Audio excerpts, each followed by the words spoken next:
Hi, my name is Marquita Johnson, and today we are going to discuss the formation of sediments.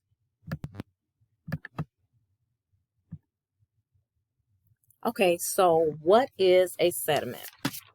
Sediments are the resulting products of weathering and erosion. It is when solid material is moved and deposited in a new location from erosion. These loose materials are found all around in nature. Examples of these areas are beaches, glaciers, valleys, streams, deserts, the side of riverbanks, and even the bottom of waterfalls. Sediment enriches the soil with nutrients as well as in the ocean. The size, shape, and makeup of sediments depends on four different things. And those things are the type of rock that is being eroded, the type of weathering or erosion that is occurring, the transport process, so how these materials get from one place to the other, and the climate of the area that this weathering and erosion is occurring in. So here are some examples of rocks that are commonly broken down into sediment. So this first image is biotite. And the second image, there we are, is quartz. And we have feldspar, amphibolite, pyroxene, that is olivine, calcite, and then finally, pyrite. And just to clarify, sediments isn't made up only of rocks. It can also consist of minerals and remains of plants and animals. And in the water, it can be parts of the coral reef. So it's not just rock, it's a bunch of things all together that make up sediment. Okay, so your sediment can also vary in size. And it will start out at the smallest, which is clay, and then that will move up to silt, then to sand, pebble size, cobble size, and then up to boulder size.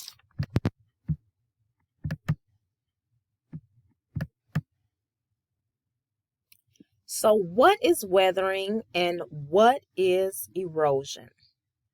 So erosion is the removal and transport of rock and soil through water, ice, and wind. So during any type of storms or sandstorms and things like that, when the wind is blowing and it's picking up the sand and the rocks, that's a type of erosion. Now, weathering, there are two types of weathering, and that's mechanical and chemical. Mechanical weathering is when rocks and plants are physically cracked, crumbled, or broken. And it can be cracked due to, things like an earthquake, or it can be due to animals burrowing and tearing through tree roots and things like that. It can be caused by the formation of salt crystals in rock. It can be caused by water freezing and then being thawed in the actual rock, which is called frost wedging. Mechanical weathering can also be caused by pressure changes on the rock. And as I said before, from animals moving and breaking material down. Now, chemical weathering is when minerals become exposed to the surface conditions and they become unstable, and that is due to the chemical changes. There's a greater occurrence of chemical weathering when you have a warm and wet climate as opposed to a cold and dry climate.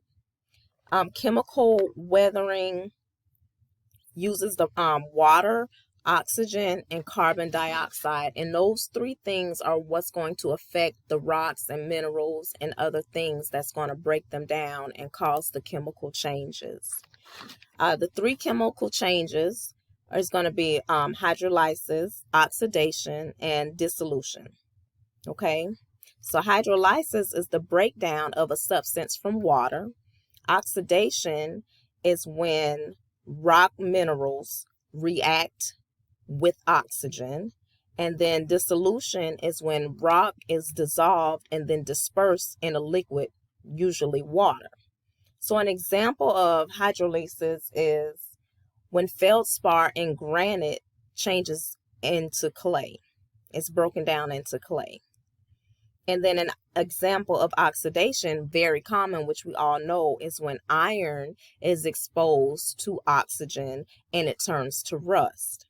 And an example of dissolution is when you have rock and it's exposed to water and waves and all of that, and it is eventually dissolved and turns into sand or clay and minerals.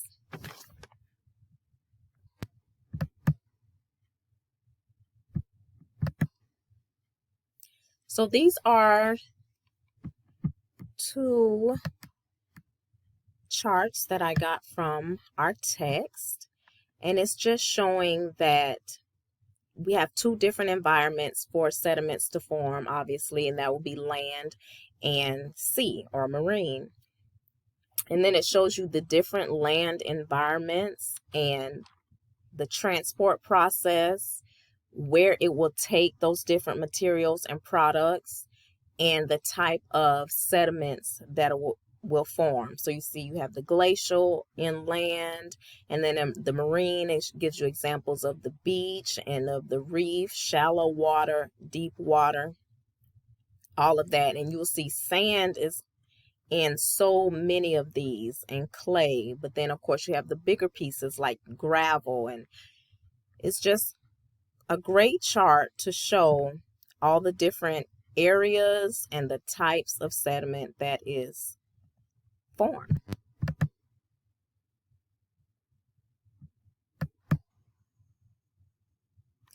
So that is the end of my talk on sediments and formations.